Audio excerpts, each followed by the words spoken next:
থেকে আপনি বলুন। আমি মিসেস পল। আমি হাইকোর্টের একজন উকিল। আমি হিন্দু, বিয়ে হয়েছে খ্রিস্টানের সঙ্গে। আমার মনে এই প্রশ্নটি এসেছে মানুষ হত্যার ব্যাপারে ডাক্তার সাহেবের চিন্তাভাবনা এবং ইসলামের শিক্ষার কথা শোনার পর। যদি হত্যা করা ইসলামে কঠোরভাবে নিষিদ্ধ হয়, তাহলে কেন মুসলমানদের আধ্যাত্মিক নেতারা জিহাদের নামে যে হত্যাকাণ্ড চলছে তার প্রকাশ্য সমালোচনা ও বিরোধিতা করছেন না?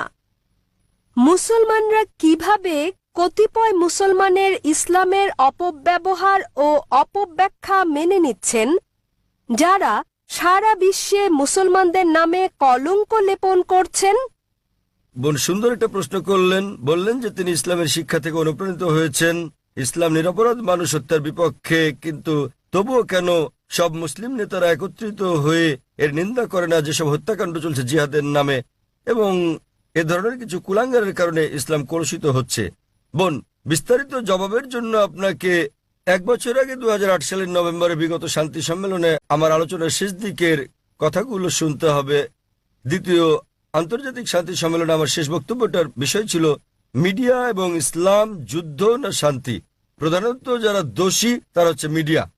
মিডিয়ায় কোনো সম্প্রদায়ের কুলাঙ্গারদের খুঁজে বের করে এবং তাদেরকে এমনভাবে তুলে ধরে যেন তারাই হচ্ছে অনুসরণীয় মুসলিম। এটাই হচ্ছে মিডিয়া। তাই মিডিয়ায় যে আপনারা দেখছেন সেগুলো ঘটনার বাস্তব চিত্র নয়। কোরআনে পরিষ্কারভাবে বলা হয়েছে, সূরা মাইদা অধ্যায় 5 আয়াত 32, যে যদি কেউ কোনো মানুষকে হত্যা করে, হোক মুসলিম বা অমুসলিম, সেটা যদি হত্যার অপরাধ বা দেশে বিশৃঙ্খলা সৃষ্টির অপরাধে না হয়, তাহলে সে যেন সমগ্র মানবজাতিকে হত্যা করলো। এবং যদি কেউ কোনো মানুষের জীবন রক্ষা করে, তাহলে সে যেন পুরো মানবজাতিকে রক্ষা করলো। সুতরাং কোনো নিরপরাধ মানুষকে হত্যা করা হচ্ছে পাপ ইসলামে। এটা কেবল পাপই না, এটা সমগ্র মানবজাতিকে হত্যা করার মতো পাপ। তাই যারা হত্যাকাণ্ড ঘটায়, বিভিন্ন ঘটনা ঘটে, রাস্তা দিয়ে চলার সময় বোমা বিস্ফোরণ ঘটে ইত্যাদি, নিরপরাধ মানুষকে হত্যা করা সম্পূর্ণ নিষিদ্ধ। এটা অত্যন্ত পরিষ্কার। এবং যখন আমি গিয়েছিলাম ইউএসএ, যখন গিয়েছিলাম ইউকে, যে মুসলিম সংগঠনগুলো রয়েছে তারা নিন্দা জানিয়েছে। আপনারা জানেন লন্ডনে পাতাল রেল স্টেশনে বোমা বিস্ফোরণ ঘটেছিল, আমরা তার নিন্দা জানিয়েছি। আমি ইউএসএ গিয়েছি, দেখেছি যে মুসলিম সংগঠন 9/11-এর ঘটনা নিন্দা জানিয়েছে। আমি তাদের সঙ্গে একমত, তাদের সঙ্গে আমি একমত। 9/11-এ যে ঘটেছিল, কয়েক হাজার মানুষ নিহত হয়েছিল, এটা নিন্দনীয় কাজ। কে এটা করেছে আমি জানি না, আমি বলছি না যে মুসলিমরা করেছে, এটা হচ্ছে মিডিয়া। তারা বলছে কোনো প্রমাণ নেই, কোনো প্রমাণ নেই। কিন্তু যে করুক না কেন, ইন্টারনেটে ঢুকলে আপনি দেখবেন অনেক প্রামাণ্য চিত্র আছে যাতে দেখানো হয়েছে যে এটা সরকারের কাজ, অভ্যন্তরীণ ষড়যন্ত্র। জর্জ বুশ করেছে, এটা আমি জানি না কে করেছে। তবে যেই করুক, 9/11-এর টুইন টাওয়ারে বোমা হামলার ঘটনায় হাজার হাজার নিরপরাধ মানুষ হত্যা করা, এটা নিন্দনীয়। 50 জনের বেশি মানুষ মারা গেছে লন্ডনের পাতাল রেল বোমা হামলার ঘটনায়, সেটাও নিন্দনীয়। 2 বছর আগে জুলাই মাসে বোম্বেতে ট্রেনে যে বোমা হামলার ঘটনা ঘটে, সেখানে 100-রও বেশি মানুষ নিহত হয়, এটাও নিন্দনীয়। কিন্তু এখানেই থামলে চলবে না। একইভাবে আমি আফগানিস্তানে হাজার হাজার মানুষ হত্যারও নিন্দা জানাই, নিন্দা করি। ইরাকে হাজার হাজার মানুষ হত্যার, ফিলিস্তিনে হাজার হাজার মানুষ হত্যারও নিন্দা করি। আমি একে শ্বেত সন্ত্রাসবাদ বলি। আপনারা জানেন তারা কি করছে? তারা ক্ষেপণাস্ত্র পাঠাচ্ছে, তারা পাঠাচ্ছে বোমা।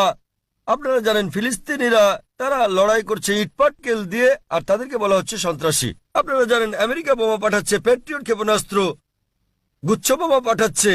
এই গুচ্ছ বোমা যখন কোথাও পড়ে, তখন এটা অনেকগুলো বোমায় বিভক্ত হয়। এভাবে হাজার হাজার আফগানকে হত্যা করা হচ্ছে। কিন্তু কেন?